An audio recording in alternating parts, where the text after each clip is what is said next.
तर शिवजयंती निमित्त साताऱ्यातील पोवई नाक्यावर शिवरायांच्या पुतळ्याला अभिवादन करण्यासाठी मोठी गर्दी जमली होती। Big boss fame Abhijit Bichukale यांनी शिवरायांची वेशभूषा करून पोवई नाका परिसरात एंट्री केली।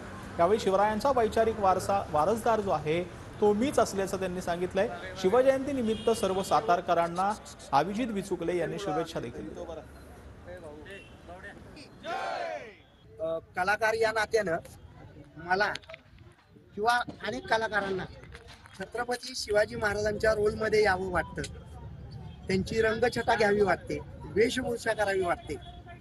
तर शिवरायांचे वैचारिक वारस म्हणून आज मी स्वतः कलाकार या नात्यानं छत्रपती शिवाजी महाराजांच्या वेशामध्ये आलो। शिवरायांच्या ह्या संपूर्ण पावन शिवजयंती निमित्त माझ्या कुटुंबियांच्या वतीनं, संपूर्ण सातारकरांच्या वतीनं शिवरायांचा वैचारिक वारस म्हणून संपूर्ण देशातील जनतेला मी मनापासून शुभेच्छा देतो।